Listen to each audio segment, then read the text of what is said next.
Olá, pessoal.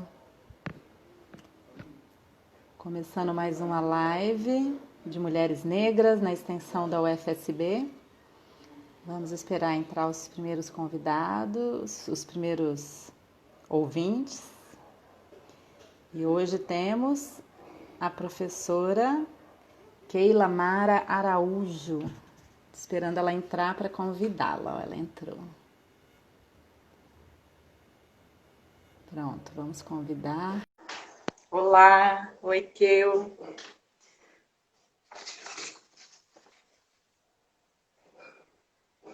Vamos ver. Ei, Olá, que bom ver você, que ver você. bom. Já vi algumas pessoas queridas aqui já que estão entrando. Que bom, boa tarde, Keila. Boa tarde, que bom ver vocês, ver você. Tá tão bonita com esse cabelo curto. Obrigada. Tava tentando dar uma ajeitadinha aqui na hora antes de ligar. Ah, eu também. Faltam 10 minutos, lembrei, nossa, tem que dar uma ajeitada. Daqui pra cima, né? Dar uma arrumada. É, não, com certeza. Aqui para baixo é pijama. Ah, tá tudo bem Ai, desse legal. jeito. Bom, Ai, que então legal. vamos Minhas lá, irmãs né? entrando. Mais uma live do Mulheres Negras na extensão da UFSB. Vou me apresentar primeiro, depois vou apresentar a nossa convidada, a professora Keila. Eu sou a Alessandra Simões, professora das artes no campus Jorge Amado, da UFSB, e sou coordenadora de Planejamento e Gestão da Extensão na Pró-Reitoria de Extensão e Cultura, PROEX. E hoje a gente tem como convidada desse projeto Mulheres Negras na Extensão da UFSB, criado em função do dia de hoje exatamente, que ela vem exatamente no dia D, que é o dia da mulher negra latino-americana e caribenha, 25 de julho, né? E aí vou apresentar a Keila, nossa convidada, agradecer por ter aceitado o nosso convite. Imagina, eu que agradeço, fiquei super feliz. Legal. Então vamos lá. Keila Mara Araújo atua na coordenação da LI Linguagens, no campo CJA também, aqui em Itabuna. Coordena os projetos de extensão práticas de leitura e escrita acadêmica e o website Linguagens por Perto. É autora do livro de poemas Semblante dos Dias, integra o grupo de estudos e pesquisas em negritude, gênero e mídia, Gêmina, e o grupo de pesquisas avançadas em materialidades, ambiências e tecnologias. Pesquisa os temas ensaísmo, crítica literária, visualidades na poesia e literatura negro-brasileira. Esta é, então, Keila, resumindo, né? Apenas resumindo, que É, temos muitos detalhes para conversar. Keila, a ideia, ai, assim, desse projeto é apresentar as mulheres negras que trabalham com extensão na UFSB, mas conversar sobre vocês, saber do seu percurso, das suas trajetórias. Então, eu queria que você começasse a contar, assim, como é que foi a sua chegada na UFSB, um pouco antes, a sua relação com as linguagens, o que mudou quando você chegou aqui. Acho que pode ser por aí. Bem-vinda. ah, legal. Muito obrigada, Alessandra. Eu agradeço, né, imensamente o convite. Eu acredito muito na extensão, né? Eu tenho pensado muito sobre esse lugar da universidade na sociedade.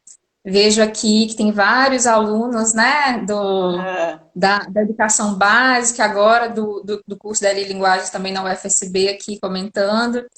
E realmente eu acredito, sempre acreditei muito na universidade, e eu prometi para muitos alunos que eles teriam espaço na universidade e que esse seria um passo importante na vida deles e importante também para a transformação do país. Então, eu sigo batalhando por isso também, né, fazendo parte, eu fico muito feliz em fazer parte disso hoje, como uma forma de integrar e somar as outras coisas das quais eu participei, né, e com limitações, sempre aprendendo também, né?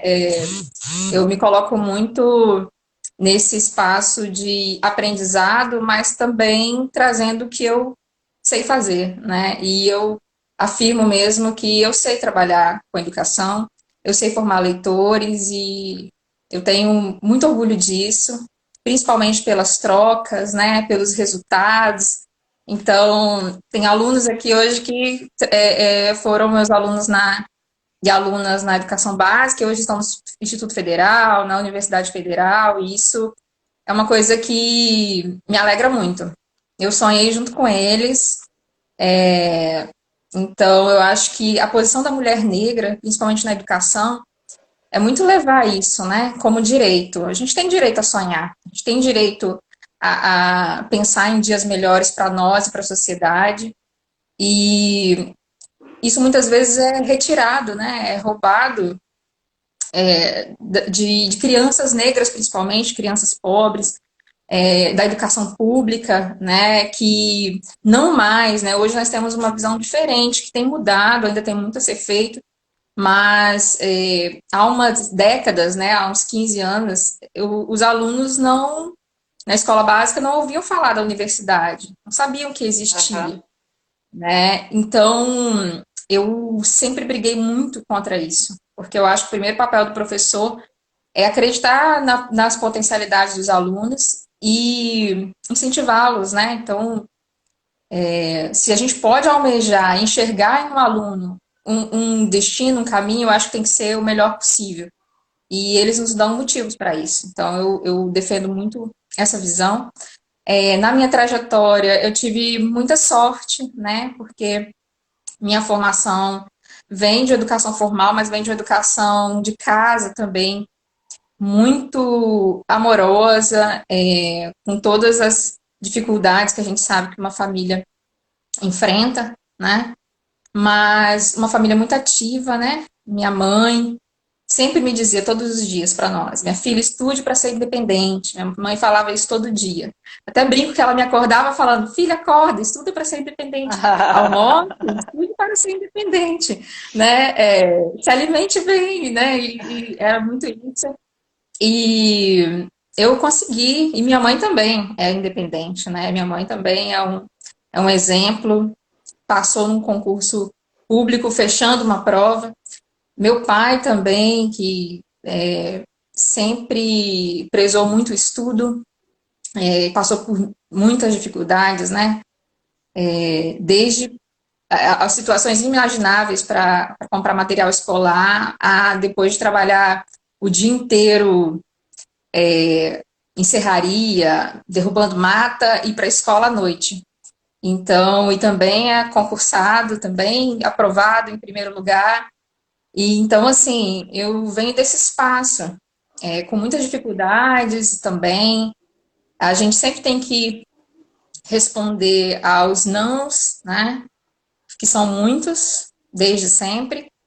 Mas eu acho por ter esses exemplos e ter essa força, eu nunca dei ouvidos mesmo, sabe? Eu já ouvi muita coisa desagradável, mas sem tempo, irmão, vou lá fazer. Então eu sempre pensei, minha postura sempre foi muito essa.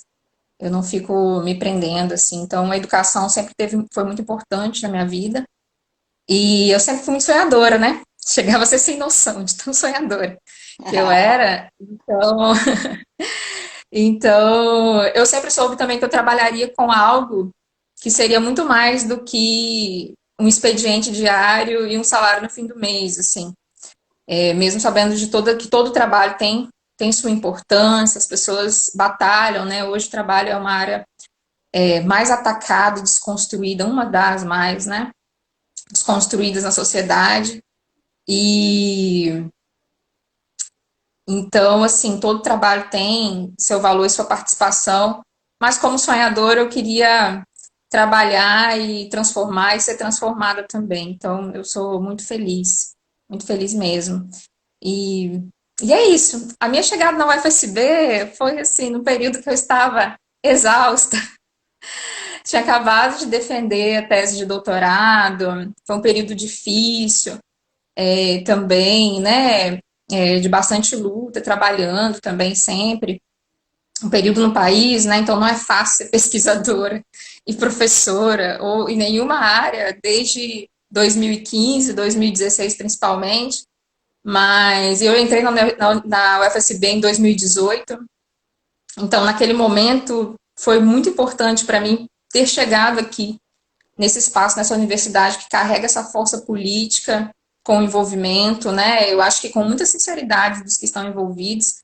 Então, chegar em Itabuna, na região de Itabuna e Ilhéus, em setembro para outubro de 2018, realmente foi algo muito importante para mim, que me fortaleceu muito, foi muito significante nessa época.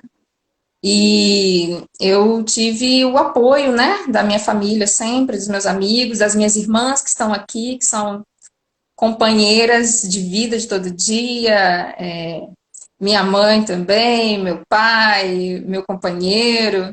Então, assim, a gente tem esses momentos de solidão mesmo, né? Nós que somos mulheres sabemos disso, assim, que em alguns momentos tem coisa que não adianta falar para ninguém, porque ninguém vai entender.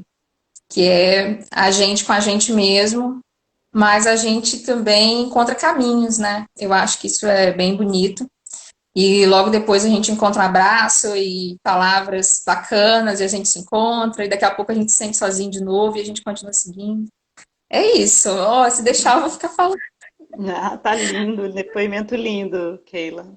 Bonita trajetória e fez jus ao que os seus pais ensinaram, né? O que sua mãe e seu pai ensinou também, porque entrou na universidade, né? Fez a Federal do Espírito Santo, né? Sim, Fez assim, mestrado, fez parte, né? doutorado. Sim, eu morava numa cidade interior do Espírito Santo, né, Linhares, sempre estudei em escola Ah, pública e sempre gostei muito de estudar, né? Frequentava bibliotecas, estudava muito e, assim, desde os 10 anos eu sabia que meu caminho seria de estudo, assim, meu caminho para liberdade, para realizar as coisas que eu queria e de participação também na sociedade seria por meio do estudo formal e de tudo que vai se somando, que as nossas bases estão ali. Né? Então, eu estudei na escola pública, uma escola muito boa, Marília de Rezende, né? Que eu tenho ali professoras que eu guardo, assim, que eu sou grata até hoje, a diretora, Peinha, que está lá até hoje, então é uma escola maravilhosa, referência na que cidade. legal. E depois eu estudei no colégio estadual, no ensino médio, e no ensino médio eu fiz o ensino médio todo trabalhando, né? Na época eu não tinha estágio, assim, de meio período, então eu realmente saía de casa às 7 da manhã e só chegava às 11 da noite. E depois na universidade foi a mesma coisa, porque eu fui para a capital, né? Então trabalhava o dia todo também para custear aluguel, alimentação, tudo. E então assim, meu sonho por muito tempo foi tomar banho antes de ir para a escola e tomar banho antes de ir para a universidade, assim, sabe, de estudar com calma. Isso até hoje eu não consegui fazer, né? E sempre, Vai fazendo sempre a milagres, gente né? está estudando e trabalhando e fazendo mil coisas. Então, é uma outra característica, né, de nós mulheres negras. A gente não tem tempo para Uhum. esperar, né? Eu acho que isso tem muito a ver com o que se pensa de humanidade. Assim, eu convivo com pessoas que são brancas, né, que têm toda uma história de dificuldades, de luta também, mas que realmente hoje reconhecer os privilégios, né, saber que as dificuldades, que a vida não se tornou mais difícil por ser negra, a nossa vida se torna mais difícil por ser negra, e principalmente, né, a gente tem aí uma escala, né, de quanto mais escuro o tom de pele, mais essas violências se impõem para a gente, e principalmente uma violência de pertencimento, né, a sociedade brasileira diz o tempo todo, tenta construir uma caixa para nos colocar, né, então nós não temos esse pressuposto de que os espaços vão estar sempre abertos, ou se não for um, será outro. A gente vai pelas frestras, então, assim, nós temos que nos preparar e tentar encontrar uma oportunidade. Então, essa coisa de esperar fazer as coisas de uma forma ideal não existe, né? Uhum. Então, acho que já adiantando um pouco para não esquecer, essa coisa de pensar nos privilégios, né? Eu acho que isso envolve tantas pessoas no individual, no seu meio coletivo ali, familiar, de amizade, sua área de atuação, mas também pensarmos nas estruturas políticas que mantêm esses privilégios e que tentam manter uma exclusão da população negra, da população indígena, né, que está sofrendo tanto, quando a gente vê as populações, os ataques, né, ao território e à vida da população indígena, realmente é uma coisa que tem feito a gente sofrer muito, né? Então, assim, são todas violências, né? O que a gente vê hoje, todas as violências em todos os espaços, mas principalmente esses grupos mais vulnerabilizados, né? A população negra, a população indígena, LGBTQ, né? E a gente tem que estar preparado mesmo, né? Para responder e também para lutar, para nos organizarmos mesmo. E eu acho que a extensão é um espaço na universidade que tem esse papel, né? Essa abertura. Acho que todas as áreas ali, né, na tríade, ensino, pesquisa e extensão, dão retorno à sociedade, né? Eu tenho falado muito sobre isso ultimamente, mas a extensão tem isso como compromisso mesmo, como papel específico. Eu estou bem feliz de estar participando, de estar na UFSB hoje. Eu fiquei muito feliz quando eu passei, né, no concurso, pelo perfil da universidade. Então, eu li o plano orientador, lia os programas dos cursos, conheci alguns professores. Então, fui muito bem recebida também. Desde que eu cheguei. Então, quanto a isso, foi um espaço, desde que eu cheguei, de muito trabalho, né, de muita ação, porque é uma universidade nova. Então, todo mundo entra, tem muita coisa para fazer, tem muita coisa para construir. Agora, eu fui bem recebida, assim, por todo mundo. E isso foi bem bacana. Que legal, que legal. E em termos da sua própria visão, da sua área, assim, da sua relação com as linguagens, com a literatura, eu queria saber o que mudou, assim, porque eu estava vendo no seu Lattes, né? Você estudou muito crítica literária, assim, uma área bastante teórica, né? E Sim, vi que você estudou muito o Arnaldo Antunes até, né? Sou super fã dele. Eu queria saber sim. se a sua chegada aqui mudou algo, possa ser que mude algo em você, ou venha mudar, ou já mudou, né? Queria saber o impacto, né, da UFSB na sua trajetória. Sim, minha formação, assim, na área das linguagens, da literatura, bem teórica, né? Bem técnica, mas ao mesmo tempo uma formação de uma visão social e de uma quebra de paradigmas também. A Aham. universidade, ela é ainda um espaço que reverte alguns pensamentos cristalizados que a gente carrega. Então é um espaço de interação, de diversidade. Então eu tive, a minha pesquisa esteve bastante centrada, né, numa visão teórica, ali com autores ainda, né, de uma, digamos hoje, de uma certa hegemonia, né, de um destaque maior, já naturalizado, digamos assim, que faz parte dessa universalidade, mas não tive assim, um contato muito amplo na universidade também com a literatura de autoras e autores negros, né? Isso foi acontecer mais para o fim da graduação, no mestrado, aos poucos. Então, eu tive professores importantes nesse percurso também, principalmente o professor Jorge, né? Na verdade, assim, único. Eu tive um outro professor negro, algumas. Depois, quando eu saí, que entrou, né, a professora Jurema também, que é uma professora, que é a professora responsável por essa linha de pesquisa na UFES, né, que é uma referência nacional, né, nos estudos de literatura de autoria negra, mas na época eu não tive aula com ela, e o professor Jorge teve essa importância de trazer Estamira, de apresentar Carolina Maria de Jesus, que eu não conhecia ainda, e mas o meu percurso estava muito direcionado, né? É algo que me interessava também. Ao mesmo tempo que eu estudava, lia, eu me interessei muito pela poesia visual, chamou muita atenção. Então, eu trabalhei com Arnaldo Antunes, né, que é um multiartista, então eu sempre admirei muito, tanto na música e depois perceber como ele colocava a poesia em movimento, né, junto com a imagem, com a fala, com a performance, com a caligrafia.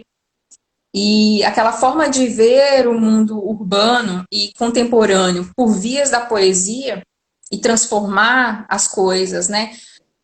Provocar a obviedade, o que está aos nossos olhos, reconfigurar. Isso chamou muito a minha atenção e rendeu uma pesquisa longa e da qual eu gostei muito de desenvolver. Depois, no doutorado, durante o mestrado ainda, as leituras a partir do Willem Flusser, né? Eu gostei muito da proposta do ensaísmo, que foi motivado justamente em pensar numa democratização do pensamento teórico, uma forma de abordagem do conhecimento oficial, né, digamos assim. A Célia está dizendo que está aguardando, ela não sei o que ela comentou aqui. Se alguém puder falar com ela, eu acho que ela deve estar esperando no meu Instagram, não sei, chegou uma mensagem aqui agora. Mas depois ela acompanha. Chegou no Então, seu assim, zap? chegou no Zap. Ela tá Mas depois ela acompanha. E justamente o ensaísmo me levou a pensar e ainda me provoca, eu tenho estudado ainda o ensaísmo, como essa forma de abrir um diálogo maior entre os pares, né, entre especialistas, mas também comunicar à sociedade o conhecimento científico, teórico, o que está sendo desenvolvido nas universidades, e que também permite uma abertura também para novos escritores, né, novos pesquisadores. Então, foi isso que me motivou na pesquisa do doutorado a pesquisar o ensaísmo, né, o ensaio como esse espaço para uma análise aprofundada, né, criteriosa, com teoria, né, com um aporte teórico, mas com uma visão, com abertura maior para uma visão reflexiva, né, e que também permite uma inter-relação com outras áreas do conhecimento, com a sociedade, com a realidade, sem uma obrigatoriedade de fazer todo um percurso genealógico e de que vise um esgotamento teórico em uma parte que não, muitas vezes, limita uma reflexão, né? Então, o ensaísmo tem uma proposta de rigor, né, nas análises, de aprofundamento, né, mas também da reflexão. Então, o ensaio na literatura é muito forte, né? Hoje a gente já nem tem uma diferença muito entre escrita de ficção e de criação e de crítica, né? Então, pensando ali a crítica literária. E a crítica literária realmente é a área que eu gosto de escrever, assim. Raramente eu leio alguma coisa sobre a qual eu não tenho vontade de escrever, e vejo e tenho vontade de escrever também. Nem sempre tem tempo para escrever tudo que eu gostaria, mas vontade eu tenho. Legal, legal. Estou até reconhecendo ali, é a Teresa Sanagô entrou aí, né? Ela estava até aqui na minha preparação de entrevista, assim, que a gente ia falar com você mais para frente sobre as autoras que a gente tem aqui na nossa região, mulheres negras, né? Que é bem forte também, queria que você falasse sobre isso um pouco, mas eu queria também que você falasse da extensão, né? Eu tenho um pouco medo da gente, em algum momento, perder a conexão e dar algum problema, então vamos colocando assim, eu queria que você falasse como é que está o seu trabalho na extensão, como é que é esse projeto, como é que são os resultados. São 2 projetos, é isso? Sim, o projeto, né, Práticas de Leitura e Escrita Acadêmica, esteve desde do meu ingresso, né, na proposta de trabalho, justamente pensando uma reflexão que vem com o trabalho com o ensaio, e também pensar a escrita acadêmica e muitas vezes as dificuldades, né, que os alunos têm quando chegam na universidade, muitas vezes esse espaço de conhecer suas potencialidades na escrita, de desenvolvê-las. Então, eu pensei nesse projeto, eu submeti. E o ano passado nós desenvolvemos, né, os 3 módulos do curso. Eu e a professora Fernanda Lanks, né, que foi minha parceira, muito importante nesse percurso. Então, a gente conseguiu desenvolver e expandir, né, muitas ações. A partir desses 3 módulos, nós realizamos oficinas também em escolas, né, no período do Enem, para desenvolvimento de mapas mentais e de esquemas, né, de algumas orientações para a escrita, para redação. Também participamos da Semana de Ciência e Tecnologia com o projeto, né, com um trabalho também de monitoria. Então, foi um período bem importante. Nesse ano, nós estamos fazendo alguns ajustes, né, para esse período de pandemia. Inicialmente, nós suspendemos por hora, né, o módulo que estava para iniciar, foi mesmo no período de suspensão. E estamos fazendo alguns ajustes, adaptações, estamos fazendo cursos, né, de capacitação que a universidade também está oferecendo para esse trabalho remoto, né, nesse momento, enquanto a gente espera por melhorias, né, que essa fase difícil que a gente está passando amenize, que surja uma vacina, que se tenha mais responsabilidade mesmo no trato com essa pandemia que é uma tragédia brasileira, né? Administrada para ser uma tragédia mesmo, infelizmente. Pois é, como é que... E aí... desculpa, eu não, não fala. respondi tudo, depois que eu lembrei. E aí, justamente nesse momento da pandemia, veio a ideia do website, né? Eu tinha pensado em reunir algumas informações e entrar em contato com os alunos, né, para saber como eles estavam, porque a gente ficou muito perdido. Como que os alunos estão, né, nesse momento, e principalmente naquele início, março e abril estava muito forte, né, acho que todo mundo muito aflito.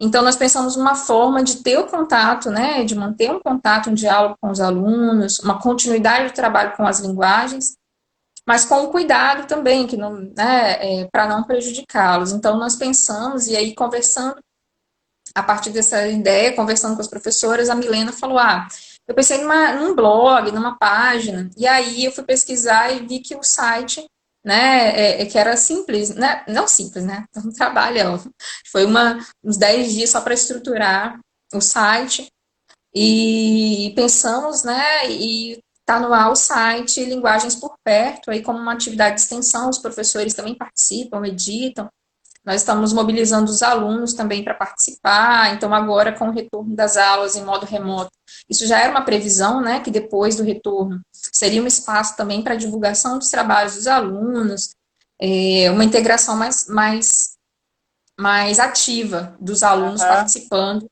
da edição, da atualização desse site e transformando também. Legal. Qual que é o endereço do site, Keila? Olha, depois, linguagens por perto, aí tem colocar linguagens por perto no Google já aparece. Tá. É um site que depois tem uma terminação da plataforma específica. É só colocar linguagens por perto, linguagensporperto.wixsite.com. Da Wix, tá. Beleza. Muito bacana, muito legal, Keila. Eu queria saber agora, bom, você me contou, né, dos dois. E você também acabou se integrando ao Grupo de Estudos e Pesquisas em Negritude, Gênero e Mídia, que é coordenado pela professora Célia, né? Isso, a Célia me convidou para participar, desse grupo, né? Depois de um tempo que eu entrei, então a Célia é uma referência, né? Quando eu cheguei na universidade, que bacana, tem uma professora negra, e depois vi outras professoras negras e todo mundo também, todos os professores, assim, trabalhando muito com algumas frentes muito relevantes mesmo, inovadoras, de integração, então isso me encantou muito e tem sido uma experiência ótima participar do grupo de pesquisa do Gemina, né, é composto, né, coordenado pela Célia, que tem uma experiência vasta na militância e no pensamento negro brasileiro, e composto por alunos também e alunas do mestrado, né, em relações étnico-raciais, que existe que funciona desde 2017, né, na UFSB, e tem um trabalho bastante importante de impacto na região, então eu estou me aproximando, participo sempre dos encontros que são mensais, né, então tem sido uma experiência muito boa para mim. Que bacana, bacana. E, Keila, eu queria saber um pouco, assim, o que você tem acompanhado da literatura negra feminina, né, das mulheres negras autoras, você me falou desse lance do ensaio, aí me veio à mente isso também. Eu estava pensando aqui, a gente vê, tirando as autoras mais clássicas, entre aspas, né? Se a gente pegar desde alguém muito clássico, como Maria Firmina dos Reis, aí Conceição Evaristo, Carolina de Jesus, Ana Maria Gonçalves, parece que começa a surgir, eu não sei, eu não sou uma especialista nisso, né? Minha área é artes, mas parece que as gerações mais novas, medianas e mais jovens, elas estão trabalhando muito com a linguagem da poesia, né? Da crônica. Que você acha que tem alguma razão para isso? Tem a ver com o mercado editorial ou tem a ver com a linguagem em si? O que você acha? Inclusive aqui na nossa região, né? Eu estava falando, poxa, a gente tem cantoras que são compositoras, são poetas, né? Naturalmente, como Eloá, né? E as poetas mesmo, a Teresa Sanagô, que é a nossa estudante, não sei se ela já se formou, estava para se formar no PPGR. A Má Reputação, né, que a Karen Oliveira, que usam, né, elas usam uma linguagem, eu não sei nem como se define, assim, na sua área, que não chega, me parece, às vezes, nem a Má Reputação, por exemplo, né, essa coisa dos slams, então, parece que é tudo tão, né, diferente, né, eu queria, não sei, tem a ver com uma posição política, queria ouvir, assim, de você, o que você acha? Com certeza, assim. Então, a leitura, né, dessas autoras, principalmente mulheres negras, tem povoado minha vida, né, de leitura nos últimos anos, tem se intensificado, né, cada vez mais. E me interessa muito e eu vejo com bons olhos essa movimentação, né, essa vitalidade, inclusive. E eu tenho pensado, né, estou até esboçando um projeto para pensar a colagem, né? A colagem como uma representação de identidades, e é uma colagem que também tem muito de poesia, que tem a palavra ali também recortada e combinada, e se pensa poeticamente, e também está no espaço da performance, que aí traz tudo isso. E o ambiente da internet propicia muito, né, essa difusão. E também marcar os encontros coletivos ao vivo, né? Que nesse momento nós estamos impedidos, mas é um movimento que envolve tanto o virtual, e aí para isso tem uma imagem, tem toda uma edição, um preparo, um uso muito bem feito dos recursos tecnológicos, né? Com inovação, cores. Então, a gente tem a galera do afrofuturismo e o slam conversando, o cyberpunk. Então, assim, isso tem me interessado, tenho lido bastante sobre isso, não escrevi ainda, mas tenho lido. Inclusive, eu tinha proposto para a festa literária de Itabuna, né, da Costa do Cacau, até conversei, escrevi um projeto junto com a Karen, né, e de uma reputação, então estava tudo pronto já, a gente conversando para essa festa, infelizmente foi adiada, mas o Islã me interessa muito, eu levei, inclusive, para um componente na L Linguagens, né, da graduação L Linguagens, onde eu atuo mais especificamente, e trabalhamos nesse componente, né, no componente de escrita criativa, né, oficina de escrita criativa, e trabalhei com o Islã. Então, ali tem a referência da Roberta Estrela Dalva, que é uma das pessoas que tem das mulheres, né, que tem uma participação ativa muito grande. Em outubro do ano passado eu estive na Flickr, então lá eu conheci muitas autoras também que trabalham com a poesia slam, e aí é poesia, é a palavra, é de uma visão bastante política, né, de reconhecimento de si, de abrir um espaço, de ocupar espaços e de falar sobre tudo abertamente e de luta também, né, de realmente gritar um espaço que tem que ser respeitado, né. Tenho falado que esse espaço ninguém vai mais ver a mulher negra brasileira silenciando, né?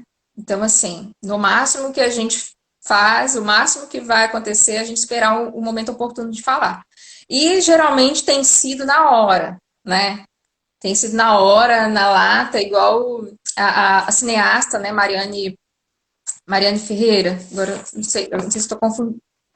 Eu não sei se eu estou confundindo, mas a Mariane que respondeu lá aos cineastas do Sul, né, com aquele orgulho de ser sulista, com seus sobrenomes italianos e com as suas identidades pseudo-europeias, estadunidenses, que é o que a gente mais vê hoje no Brasil. Então, a mulher negra não vai se calar mais, e a população negra, a população indígena, apesar de todas as violências, né, tem nos ensinado, né, ensina o Brasil a resistir. Eu acho que esse é um momento de diálogo e de direcionar políticas. Então, eu vejo muito o Islã e vejo alguns movimentos, então, assim, em muitos casos a gente vê, eu acho que tem que ser cada vez mais forte. Eu acho que toda mobilização por uma justiça racial, ela tem que passar também por uma mobilização política. Porque não existe espaço para a luta por igualdade, por conquistas por igualdade, dentro de um sistema de valorização do poder hegemônico, né, do poder estabelecido, do poder do capital, do poder das elites. Então, a luta da população negra por direitos, no meu ponto de vista, passa pela luta também social e trabalhista, né, porque nós estamos na base. Hoje é um exemplo, né, de que todo o desmonte que acontece, e esse genocídio em curso, ele afeta diretamente, primeiramente, a população negra, a população periférica, a população indígena, né? Então, quem realmente está mais vulnerável. Então, para além desse entendimento, né, que tem que ter, sim, esse empoderamento pessoal, individual, para nos reconhecermos e nos fazermos reconhecer como cidadãs e cidadãos, mas partir também e ter um posicionamento definido, porque as forças do poder estabelecido tentam cooptar. Então, se ficar nessa coisa do individual, né, então se torna um alvo, né, igual cria-se muitas vezes totens, né, que representam, que automaticamente passam a representar toda a população negra e periférica no Brasil. Só que muitas vezes essa pessoa que se torna um ícone, né, por razões muito justas e louváveis, muitas vezes entram no espaço que o poder estabelecido vai estar acompanhando e tentar distorcer, cooptar, e eu acho que a população tem que estar atenta, né? Então a gente tem que manter a visão nas bases, esse trabalho múltiplo, diverso, agora com uma posição política bastante definida também. Eu acho que isso é muito importante. Agora, o Islã traz essa possibilidade, né? E ativa outras formas, né? Então, o Islã, ele tem esse espaço para um gênero, né, poético, híbrido. Então, tem um espaço para recorte. Então, se traz recorte de outros livros, se traz recorte de música, é uma fala direta, é uma fala provocativa que vai trazer continuidade, respostas. Então, a parcela jovem, né, e jovens aí de todas as idades, que gostam de ver esse movimento ativo e de criação instantânea, que traz justamente todo esse preparo, né? Na verdade, o Islã, ele requer uma escrita anterior, né, que é um pouco diferente das batalhas, mas ele se faz no momento da disputa, que é justamente para engajar e trazer outras pessoas a falar e dar continuidade.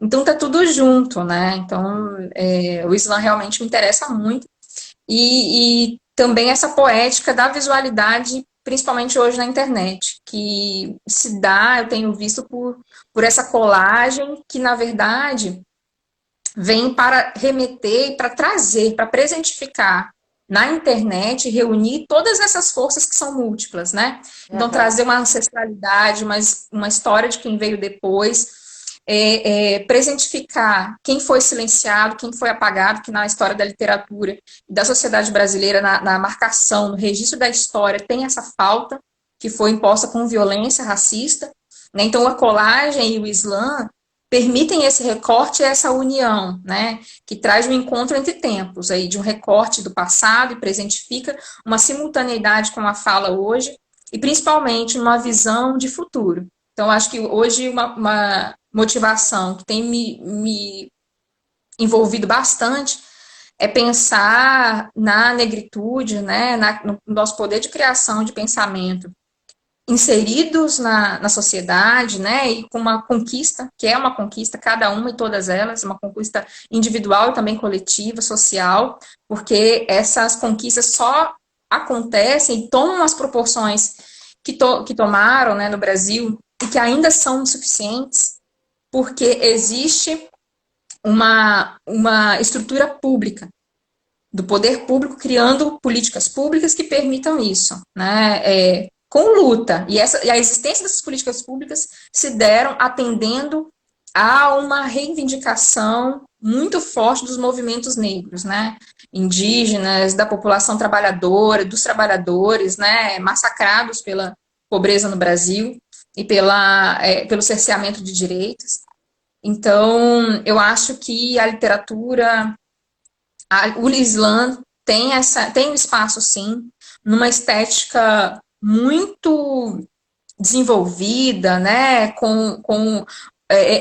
atual, sofisticada e também potente, né, que reúne tudo isso em cores, em movimento, e fala, e compartilha, e marca encontro. Tomara que a gente esteja em breve nesses encontros presenciais. Então, eu acredito muito na poesia islã, na poesia falada, né, que é uma tradição das populações negras, a poesia falada, e as narrativas também da oralidade, né, então eu acho que isso tem que fortalecer, e eu estou pensando em projetos para participar desse fortalecimento também.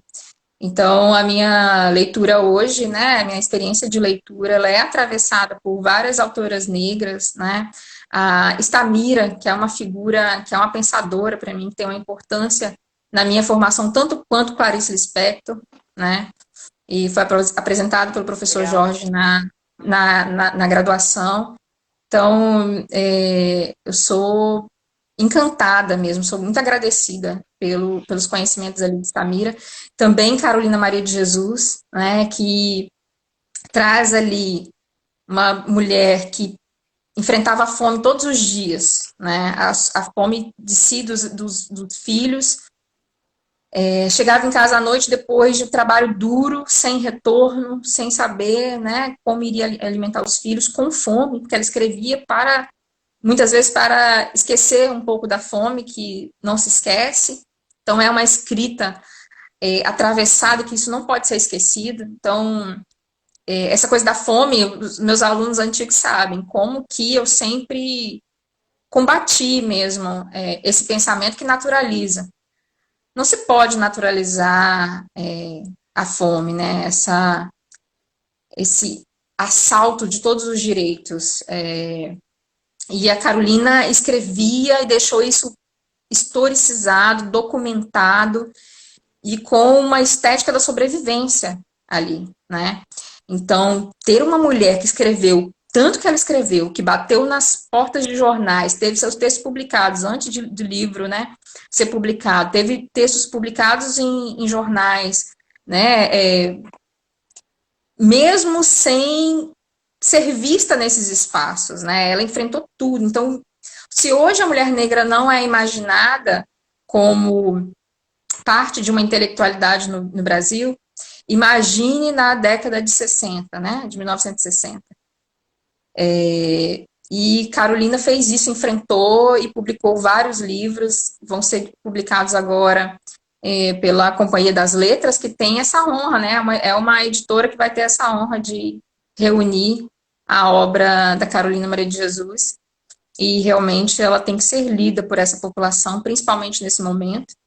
Então, uma coisa que pouco se fala, olha, eu vou falar aqui até 5 horas direto, se deixar.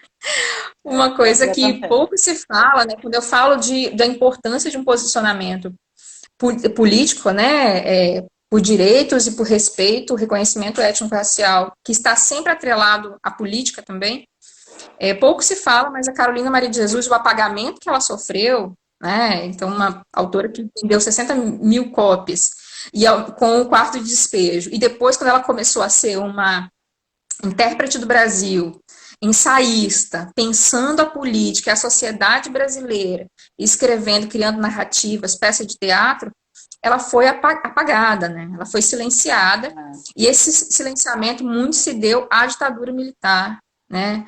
Ao regime autoritário desde 64, e pouco se fala sobre isso. Então, a luta étnico-racial envolve também a luta política, né? E tem que estar muito bem, a posição tem que estar muito bem definida, né? Porque o espaço para a luta de igualdade não existe em todas as frentes políticas. Então, nós temos que saber aquelas frentes que permitem essa luta por igualdade e assumirmos essa posição mesmo.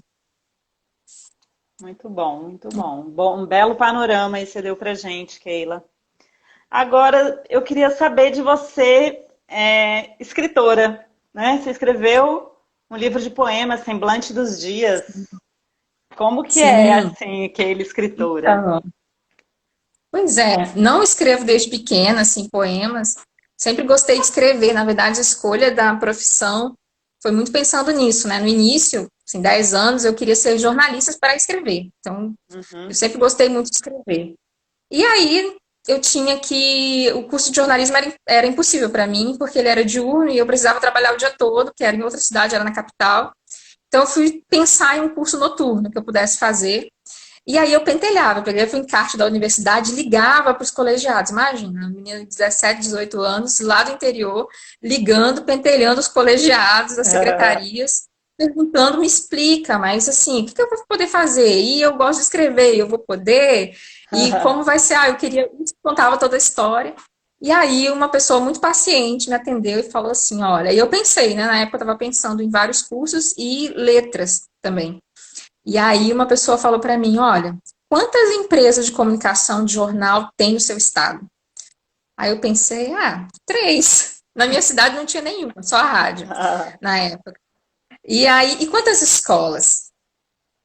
E meu pai já sempre falava assim de que achava que ser professora seria uma boa opção para mim.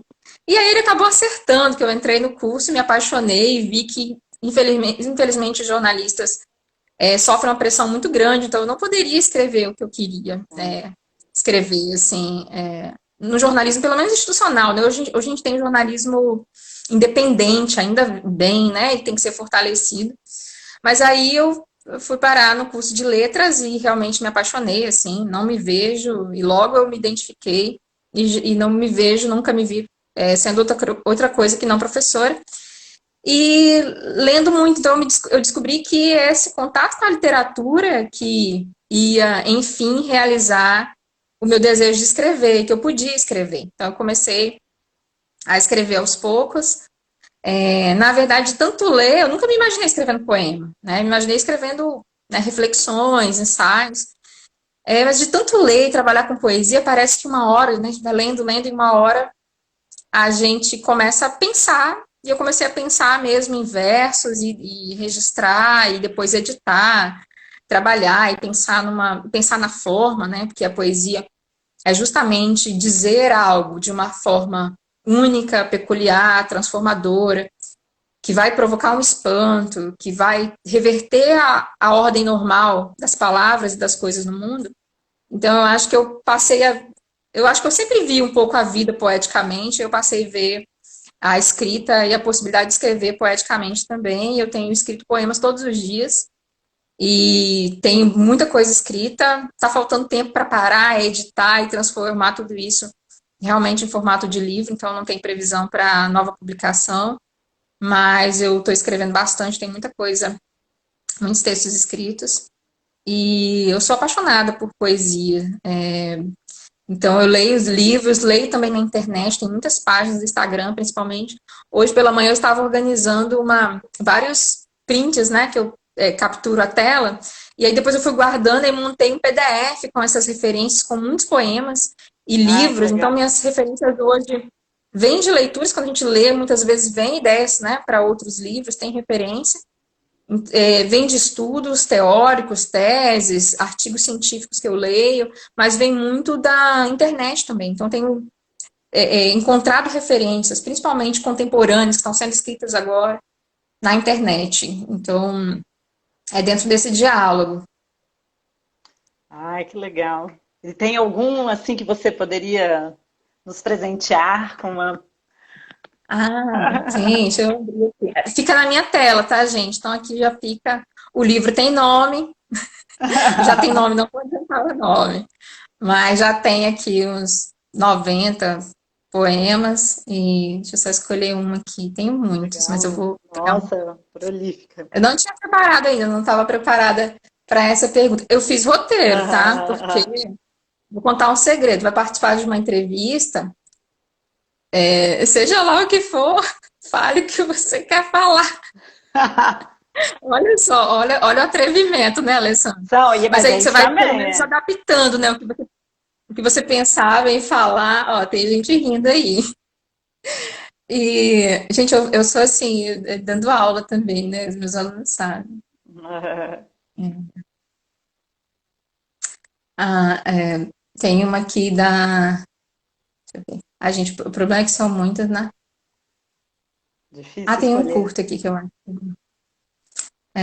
Eu podia ter separado. Ah, não acho. Peraí.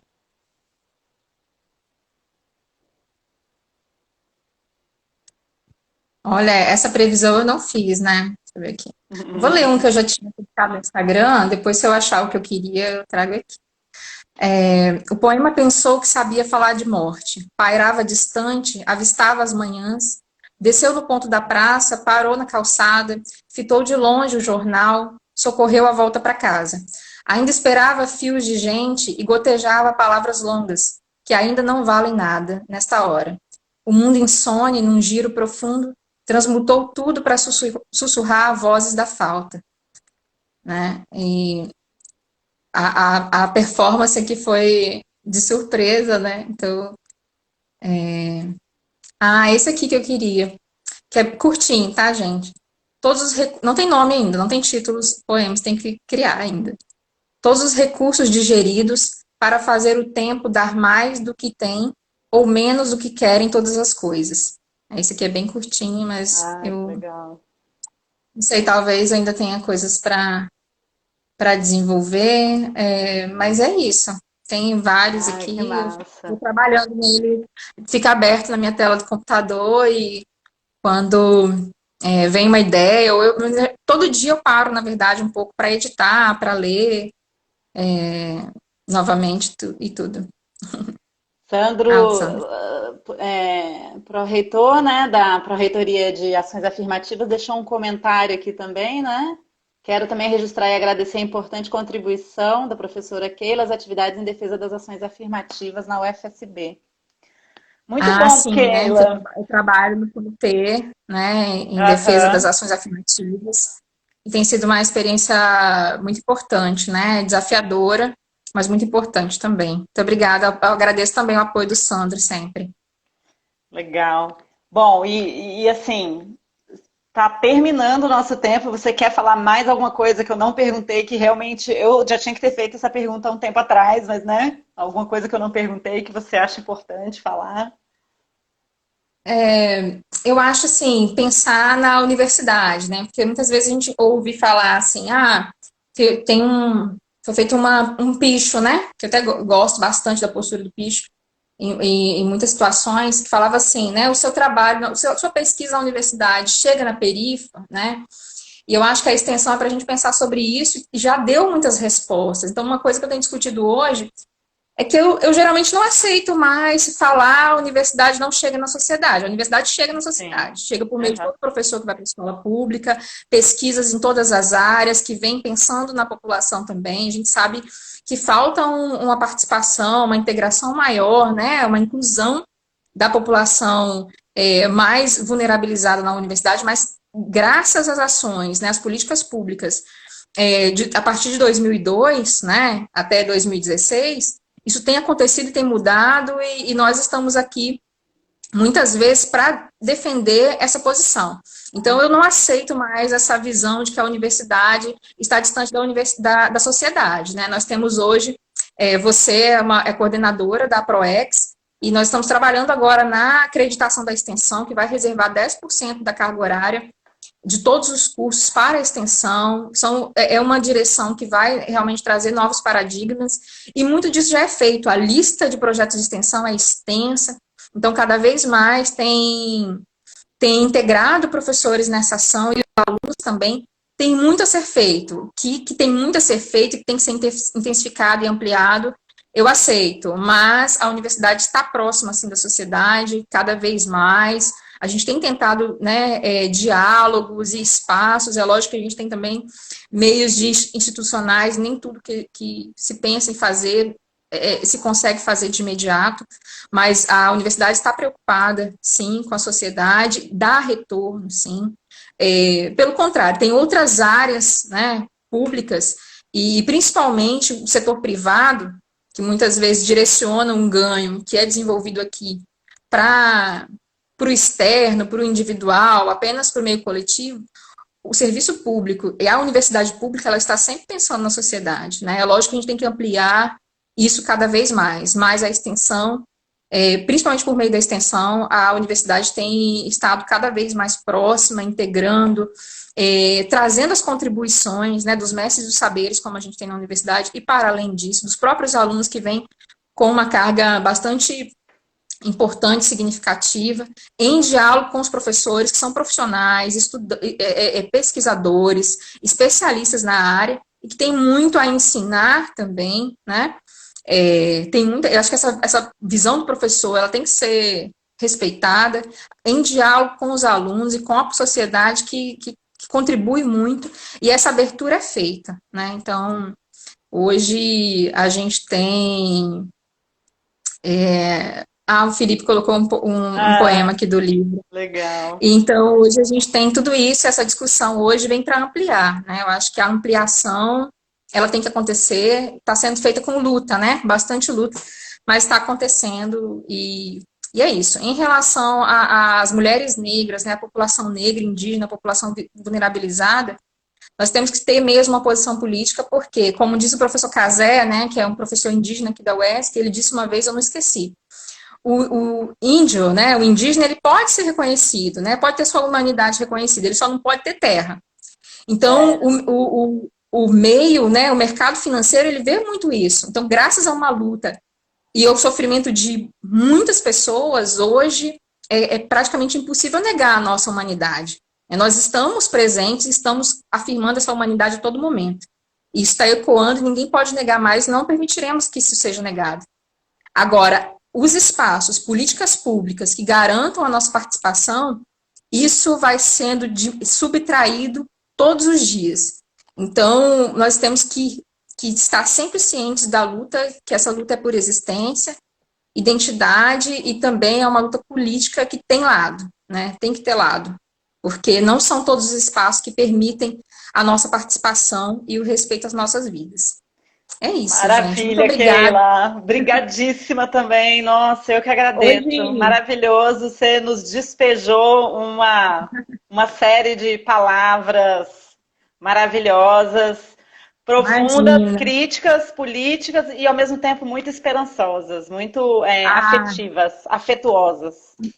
Muito obrigada, Alessandra. Muito obrigada. Parabéns pelo trabalho na coordenação da extensão. Realmente é um prazer participar.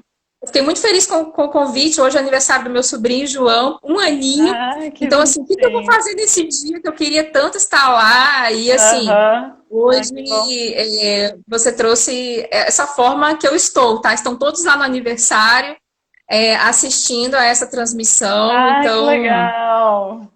Estou junto, né? Estamos juntos em vários espaços, e é uma forma de nós aproveitarmos também o que é possível, né, para hoje. Então, estou feliz, né, muito contente.